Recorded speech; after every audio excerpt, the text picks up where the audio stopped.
الرحیم نحمدہ و نصلی علی رسولہ الکریم اما بعد۔ حضرت عبداللہ بن مسعود رضی اللہ تعالی عنہ سے روایت ہے،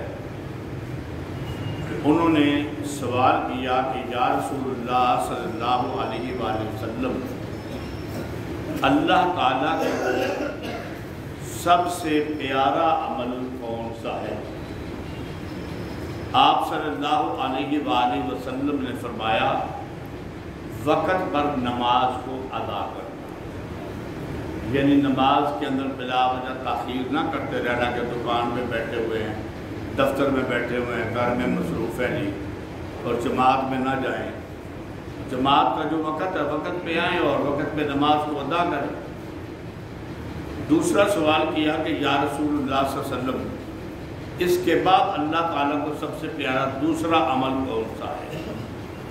آپ صلی اللہ علیہ وآلہ وسلم نے فرمایا، والدین کے ساتھ نیکی کرنا۔ تیسرا سوال کیا کہ اس کے بعد تیسرے نمبر پر آپ صلی اللہ علیہ وآلہ وسلم نے فرمایا کہ اللہ تعالیٰ کے راستے میں جہاد کرنا۔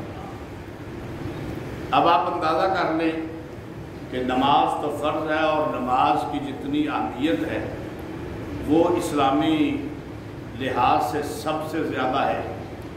قرآن میں سب سے زیادہ تذکرہ ہے، اور سب سے پہلا سوال بھی نماز کے متعلق ہوگا۔ جب حقوق العباد کی بات آتی ہے تو حقوق العباد میں سب سے پہلے والدین کا تذکرہ ہے، حتیٰ کہ جہاد، لڑائی، جنگ کرنا، قتال کرنا بہت بڑی بات ہے۔ بندہ غازی بن سکتا ہے، زخمی ہو کے واپس آ سکتا ہے، شہید بھی ہو سکتا ہے، اپنی جان بھی دے سکتا ہے، لیکن اس جہاد سے بھی بہتر عمل کیا ہے کہ ماں باپ کی فرما برداری کرنا۔ تو اس سے آپ اندازہ کر لیں کہ ماں باپ کا کتنا زیادہ حق ہے اولاد پر۔ حضرت ابو ہریرہ رضی اللہ تعالی عنہ سے ہے کہ رسول اللہ صلی اللہ علیہ وآلہ وسلم نے فرمایا، کوئی اولاد اپنے والد کا اس وقت تک احسان ادا نہیں کر سکتی کہ جب وہ دیکھے کہ میرا باپ غلام ہے۔ پہلے غلام ہوتے تھے نا، تو میرا باپ غلام ہے کسی کا، تو وہ اس سے غلام کو خرید کے اپنے باپ کو خرید کر آزاد کر دے۔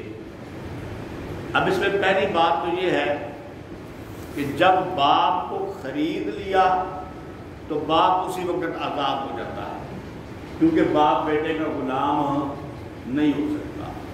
اس نے اپنے خریدنے کا مقصد ہی یہ ہے کہ میں اس کو خریدوں گا تو یہ آزاد ہو جائے گا۔ دوسری بات یہاں پر سمجھنے کی یہ ہے کہ آپ صلی اللہ علیہ وسلم نے فرمایا اس وقت تک احسان نہیں اتار سکتا ماں والد کی نیکیوں کا۔ اس کا مطلب یہ نہیں سمجھ لینا چاہیے کہ اگر یہ عمل کر لیا تو والد کا مکمل حق ادا ہو گیا، بلکہ اس کا مطلب یہ ہے کہ ایک اعلیٰ درجہ جو ہے نا حق ادا کرنے کا وہ اس کو مل گیا۔ یہ نہیں ہے کہ باپ کو خرید کے آزاد تو کر دیا، اب باپ بوڑھا ہے، اس کو کھانے پینے کی ضرورت ہے، دوائی کی ضرورت ہے، آرام کی ضرورت ہے، یہ کہ بھائی ٹھیک ہے میں نے تو بس آزاد کر دیا ہے، اب یہ خرچہ خود ہی اٹھائے، اپنے انتظامات کرے، میں نے تو حق ادا کر دیا۔ نہیں، حق ادا نہیں ہوگا۔ احسان کا ایک اعلیٰ درجہ تو اس نے پا لیا ہے باپ کو غلام کر کے، لیکن کامل درجہ جو ہے نا وہ تو ادا ہو سکتا ہی نہیں ہے۔ اللہ تعالیٰ سے دعا ہے کہ اللہ تعالیٰ ہمیں عمل کی توفیق عطا فرمائے۔